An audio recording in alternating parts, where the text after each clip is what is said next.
Welcome to Insights in Sound, where we talk to the people behind the scenes, behind the technology, and behind the music. People you may not know, but you should. And please check out getitInwriting.net/shows for a full list of our podcast YouTube series. My guest is live sound engineer Samantha Potter. And Samantha has been involved in a lot of different aspects of pro audio in the time I've known her, let alone prior to that. So I guess that's where we should really start is tell me what you do now, because that's gonna be a mouthful right there. It is, yes. So I do a couple things now. So my main job is as a manager for commercial audio for Allen and Heath here in the United States, which, what does that even mean? It helps, I kind of oversee commercial and installation audio and Allen and Heath's endeavors in that vertical or in that market for the US. So I basically help, all the integrators and all the, houses of worship and production venues and things like that, or commercial things like restaurants or malls for those that are still out there, help them understand Allen and Heath and help Allen and Heath understand us. So in a nutshell, that's kind of what I do. And that may be helping with designs or checking on the tech of something or helping build a GUI for someone or troubleshooting something. Yeah, we'll get into that because that's definitely something I want to talk about, the whole idea of experienced people as the conduit between companies and their users.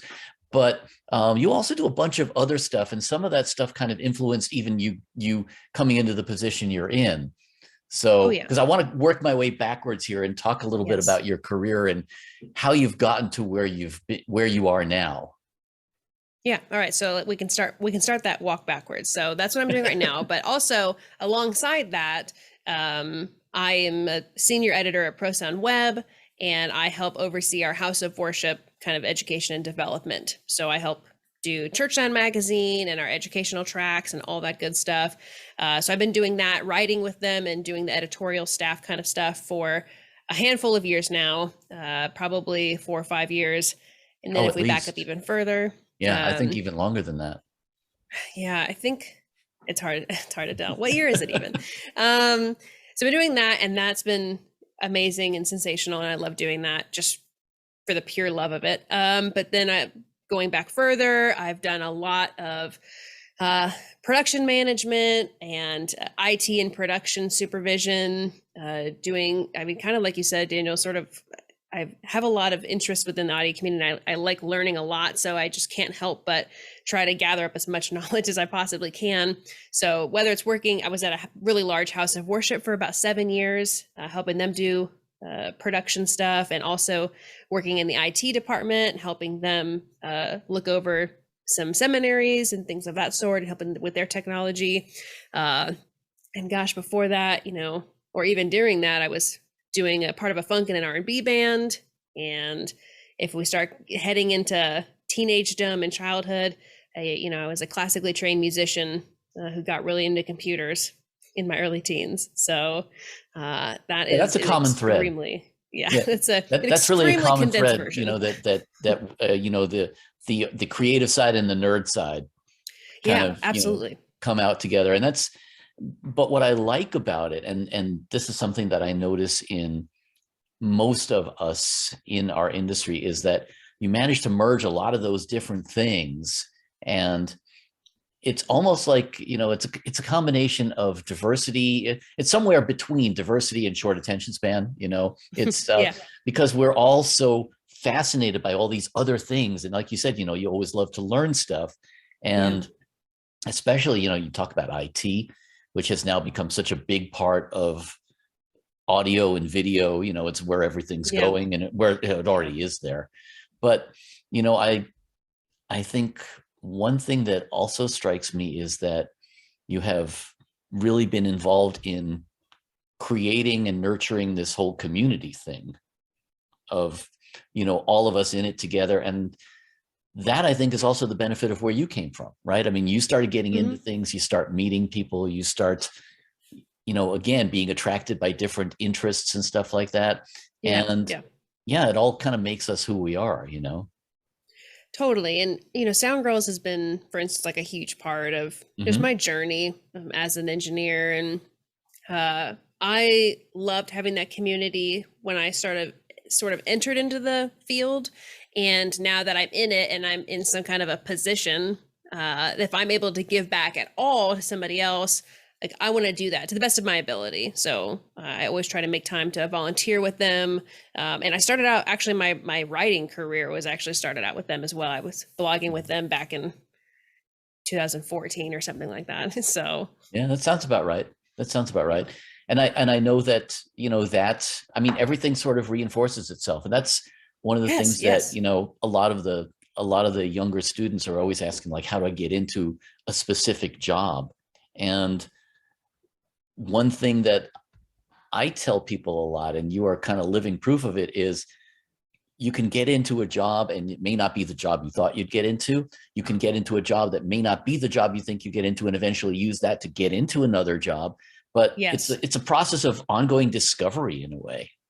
Yeah, and I try to always tell people that as well. Like, hey, don't discount anything because there are way more audio jobs than you even understand are out there. When I started my career, I wasn't like, boy, I'd really like to end up at a manufacturer or a factory and any of that sort. I didn't seek this out, but now that I'm here, I actually really love it and I really enjoy it. And it's using a different part of my brain and a different part of my skill set. But I mean, you don't start that out. You just like lights or fun twinkly things, and you want to play with it, and that's fine. But and you grow, you change as a human being. So your interests change, your values, your priorities change, all kinds of stuff. So Yeah. And then, the whole idea of, a lot of us get into it thinking, oh, I'm going to be a rock star. I'm going to be a rock star producer, engineer, whatever it is. I'm going to mix for, some well-known band, whatever those things are. And mhm.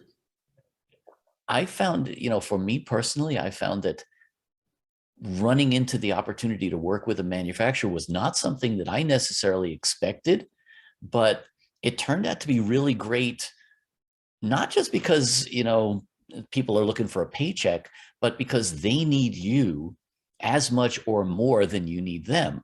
These companies like Allen and Heath, or really any pro audio manufacturer, they want people who understand the experience. They don't want to just have engineers that are designing something that they've never used. And so Yeah. bringing people in who actually do it for reals, that gives them that Yeah. perspective. I mean, there are some manufacturers that don't do that. And to me, it's To their very peril. obvious, Yeah. yeah, that they're Yeah. not doing that because they don't have their finger on the pulse, so to speak. Mhm. So yeah, being with a company like Allen and Heath, I just understand like what value I'm bringing, but I also know that they're doing their whole own job. They've got audio engineers like on staff helping with designing things, but with people, they're just people with different skill sets, Yep. that overlap and help create these products. And it's really fun to see. It's really fun to be a part of this in any way that I am. It's a joy. So, And actually, you start to get a better appreciation for their art form, because it really oh is. yeah, If you think about, I mean, the whole idea of designing something as complex as a mixing desk, let alone, I mean, even a musical instrument or anything like that, the whole process of designing that's an art form too. And you've got to have this understanding of, what that is, because these are all tools. These are all a conduit for us creating art. oh yeah, yeah. It's incredible. I do really value it. You don't even think about some of the things that go into it, like and the more you get into the technology, it even kind of spreads to outside in the field. Like the more you understand computers, you look at our smartphones a lot differently. Or now that Mm. I'm so in the know about our consoles, like I can look at other consoles and be like, man, like why are they doing it this way? Or I wonder why this is happening and stuff like that, because you're just privy. You're just privy Mm. now. So Yeah. And sometimes you can look at other stuff and say, "Ooh, that's a good idea." I mean, yeah. it works both ways there. But I think Yes. it's really cool to be able to be part of that whole communication process, I think, because everybody wins. Yeah, I feel very I don't know what the right word is. Maybe it is blessed, I don't know. Very lucky, very happy to get to be a Mhm. part of that. So, Mhm. And then I also wanted to touch on a little bit of what you're doing in terms of working with the community, because again, there are a lot of people coming up who look and say, how can I get into a certain job? What can, where should I start? Yeah. I've got students who are saying, okay, so, how do I figure out what the opportunities are in this industry, Yeah, gosh. And it feels like I give it should be the same starting place for everybody, in that, hey, Oh I'm yeah, looking sure. for It'd be jobs great. or an internship or something. Like, well, this only works if you're in like mid-sized cities and up, Yep. but if you just go, houses of worship are always so good to start at, because they're such safe places. Like, it's a good place to like mess up, Yeah, yeah. and get your chops up, to work with perhaps maybe the same group of musicians more frequently. Sometimes they have really boutique gear, sometimes that you may not, I've worked in churches with multiple Digico consoles or multiple D-Live consoles just like out, that who Yeah, knows when you may yeah, be able to use one again. yeah. Getting that experience and getting that board time is so good. And then working with the local like production houses or the local integrators to kind of learn the more the foundations, what like how to wrap a cable properly and how to gaff properly, and doing some corporate work or something like that, getting a little taste of everything and making sure that you're covering your bases, so that whatever that next opportunity might be, like, you are at least somewhat ready for it. You should always be kind of pushing yourself, and if you're not at least somewhat uncomfortable going into a new position or a new opportunity, then you're not growing and you're not going anyplace. So I've tried to, it's taken me several years, but I've grown to love that discomfort, that like seeking out that discomfort of like, okay, if I do this, I'm really stretching myself and I will walk away from this better. So starting out in the field, getting your foot in the door, however you can. Churches always need help, which is why it's such an easy in. There's another aspect Yeah. of that too, though, which um, I know personally about you, and I think it's something that a lot of people should be aware of, which is that it's not just about the work. It's about the community. It's about the mutual support. It's about being a good hang, knowing when Yes. to speak up and when to keep your mouth shut, when to pitch in, even if it's not your job. Stuff like that, I think, Just that's the being a stuff good you can't person. learn in school. Yeah, just being a good person. And Yeah. for some people it's more natural than others, and some people, we were actually just having a conversation like this. I think it was in the our like audio book club on Discord. I think Mhm. we were chatting about it there. It's hard. There's a lot of communities out I there, know. so it's a good, I they start know. to the communications start to get blurred. But we were just talking about that, and like how for some people it's not the easiest thing or the most obvious thing for them to be a good hang, or to understand how, to be respectful, ask questions, but still kind of stay in your lane, sort of deal. Sometimes it's Um, just shyness. yeah, sometimes it's shyness. Also, the reverse side of that, sometimes people are just like blowhards, or just Yeah. they have no, they don't stay in their lane at all, and they're going way too hard, and I dislike that more than I would prefer somebody who's shy, because I'm willing to come up and pull somebody out of their shyness. I understand that. That to me at least says respect. Yeah. Somebody who's like going out and trying to stomp on toes is just like, all right, well, you're just peacocking and nobody wants this. Even though, it's interesting because from a psychological perspective, it comes from the same place. It comes from an insecurity, Yeah, yeah, but yeah. It but I just agree shows with you. differently. It's a whole lot easier to bring somebody up than to try and take them down a notch, Yeah. and it's too bad. But Mhm. I think that's something that is really important to point out, is the need to really Stay just humble. be a good Just stay person. humble. Yeah. Yeah, And oh be a my team goodness. If player. you are truly just like in trying or making an effort to be a good human being, you will go so far in Yeah. this field, because so many people are not doing that. Yeah. So it's really just, to me, again, to me, it seems obvious, but I, I have a higher mission, and the mission is not completing like this task. My mission is I want to learn as much as I can and have some kind of be an authority figure of some kind in the field of my choice, which happens to be audio. And I want to help teach others. Like, I really want to help build up other people. And that carries me throughout all of my jobs. Like, the jobs then are just opportunities that I get to take advantage of. Like, I've turned away plenty of jobs that I'm sure would have been super amazing and they sounded great, but like, for any number of reasons, timing or chances or what schedule, whatever, I just didn't get to do them. But my mission has stayed the same. So if you've got that with you, all the rest of this just kind of comes along and takes care of itself in a way. It's the truth. So I'll ask you the question I ask a lot of people. What would you tell 15-year-old you? Oh, man. 15-year-old me. Buy Apple stock? Let's see, in 2 years, your life is going to change. But don't worry about that. Just let it come. And in 10 years, no, it's not quite 15, but in about 15 years, your life's going to look, you don't have no idea. You can't even fathom what your life will look like.